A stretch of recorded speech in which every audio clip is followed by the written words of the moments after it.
안녕하세요. 4월 23일 큐티입니다. 오늘은 창세기 29장 21절에서 28절까지 말씀 중심으로 보도록 하겠습니다. 오늘 말씀에 보면 천하의 야곱이 오히려 이제 속임수를 사기를 당하는 장면이 등장하게 되는데요. 야곱이 바로 지난 어제의 말씀까지 보니까 라헬을 사랑했기 때문에 7년을 며칠처럼 여기며 정말 행복하게 정말 단꿈에 젖어서 이제 곧 사랑하는 라헬과 한 가정을 이룰 수 있다, 이런 기쁜 마음 속에서 살았거든요. 그런데 오늘 말씀에 보니까 곧바로 그는 외삼촌 라반에 의해서 속임을 당하게 됩니다.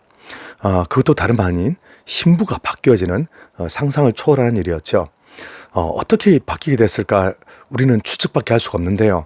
아마도 결혼식 할 때까지도 라헬이 실제 서 있을 수도 있고, 아니면 그때도 이미 레아였을 수도 있는데, 어쨌든 신부 얼굴을 가리는 풍습 때문에 신랑은 결혼식 내내 신부의 얼굴을 오늘날처럼 드러내놓고 볼 수가 없었다라고 하는 것이 당시 문화적으로 보면 일리가 있습니다. 어찌됐든 신방에 라헬이 들어가지 않고 레아가 들어가게 되면서 아침에 이제 깨었을 때 야곱도 깜짝 놀랐겠지만 레아 입장으로 봐도 이건 보통 일이 아니었습니다. 여러분, 레아는 무슨 죄가 있을까요? 레아는 그저 아빠가 라헬 대신에 들어가라고 해서 들어갔을 뿐인데, 이것이 야곱과 이야기가 전혀 안 되었을 줄은 또 아마 레아도 예상을 못했을 가능성이 큽니다.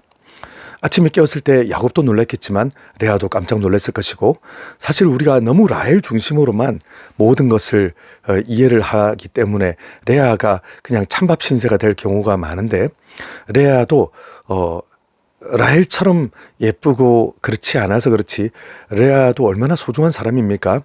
레아가 아침에 큰 상처를 많이 받았겠지요. 결국 이 결혼식 외삼촌 라반의 사기 때문에 상처와 충격을 받은 사람들은 너무나 많은데요.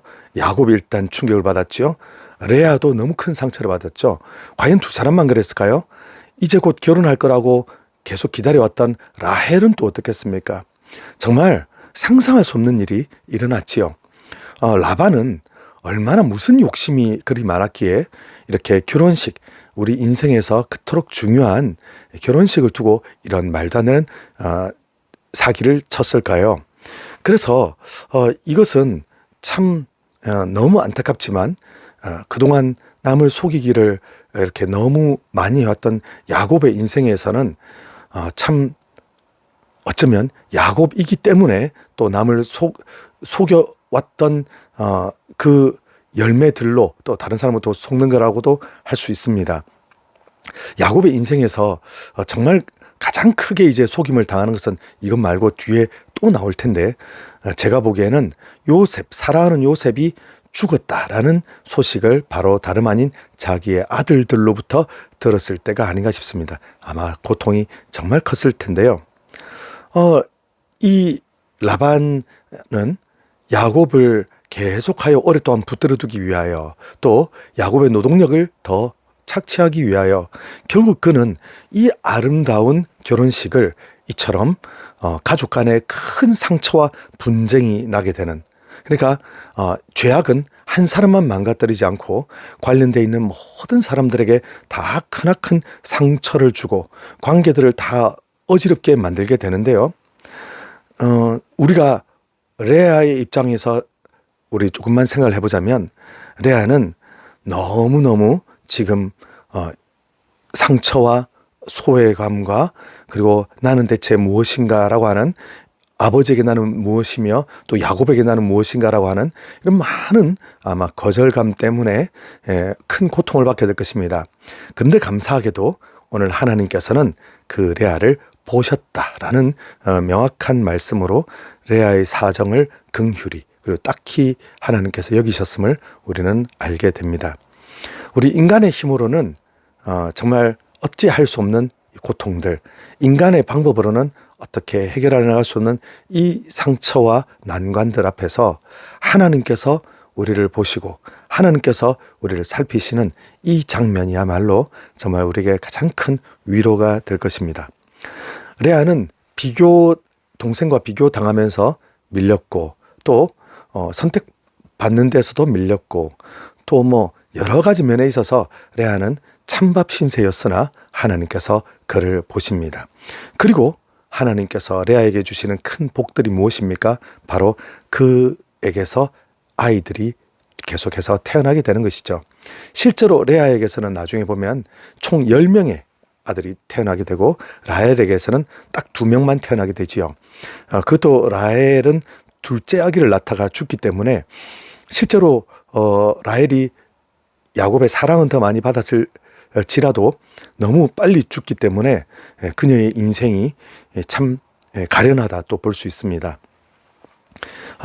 이제 레아가 아들들을 계속해서 낳으면서 그 이름들이 루벤, 시몬, 레위 이제 쭉쭉 이렇게 귀한 아이들이 태어나게 되는데요.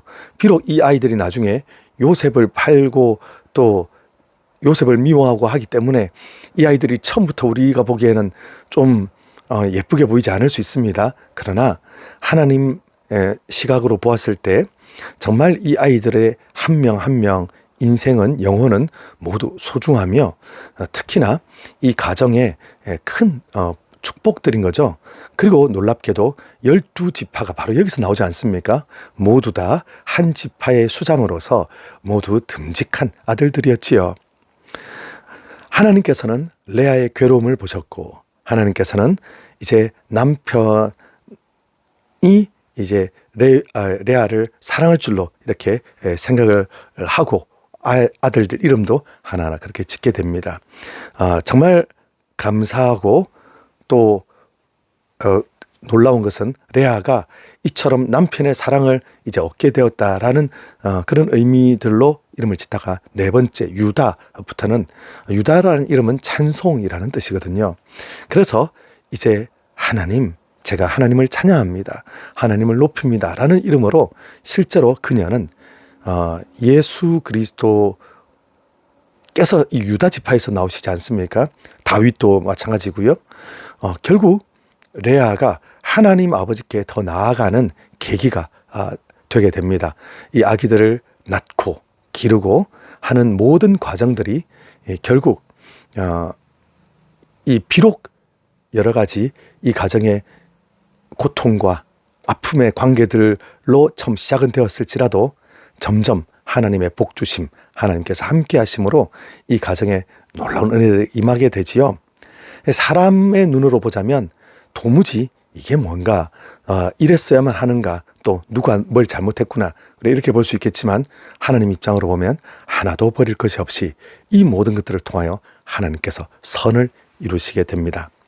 특히나 사랑받지 못했던 레아가 정말 얼핏 보면 야곱에게서도 아빠에게서도 그냥 소홀히 취급을 받던 레아가 결국은 많은 상처와 고통 가운데 그냥 인생이 그렇게 되는 줄 알았으나 하나님께서 많은 아들들을 주시고, 하나님께서 그녀의 이 서러움을, 그녀의 아픔을 이렇게 위로해 주시는 것을 보게 되는데요. 야곱도 참 말도 안 되는 이 외삼촌의 계략 때문에 야곱도 많은 고통을 받았겠지만, 그러나 레아와의 관계에서 아이들이 계속 이렇게 나오는 걸 보면 레아와 사이도 꽤 괜찮았던 것 같지요. 그리고 라헬과도 또 이렇게 결혼을 하면서 결국 좀 우리가 보기에 이상한 연합이 되었긴 하지만, 그러나 서로 미워하지 않고 한 가정을 이루면서 정말 이 안에서 하나님의 방식으로 놀랍게 이제 이들이 가족이 된 것을 보게 됩니다. 비록 사람의 계략과 사람의 죄와 사람의 속임수가 여기 끼어들어서 우리가 보기에 참 꼭 이랬어야만 하나라는 여러 가지 의문도 들긴 하지만, 하나님께서는 이런 인간의 부족함, 인간의 문제들을 넘어서서 하나님의 크신 은혜를 일으키시는데요. 곧 그리스도의 계보가 여기서 나오게 되죠. 우리는 인간의 말로, 인간의 논리로 설명할 수 없는 많은 일들을 오늘날에도 겪고 있습니다. 그리고 대체 이런 일들이 우리에게 왜 필요할까? 우리는 다시 의문을 가지기도 하죠. 그리고 설명할 수 없는 눈물의 현장들도 우리가 있습니다. 그때 사람은 비록 우리를 괴롭힐지라도, 사람은 우리를 이해하지 못할지라도 하나님께서 우리를 회복시키시고 우리를 위대하고 아름다우신 하나님의 계획 안으로 우리를 들이시며 우리를 위하여서 가장 좋은 하나님의 뜻을 펼치시게 됩니다. 그러므로 우리가 지금은 비록 마음에 많은 아픔과 또 이 고난을 겪고 있을지라도 마침내 그것을 모두 유다 이름처럼 찬송으로 바꾸시는 일이 우리에게도 모두 있게 될 것입니다. 이 믿음 안에서 승리하시길 바랍니다.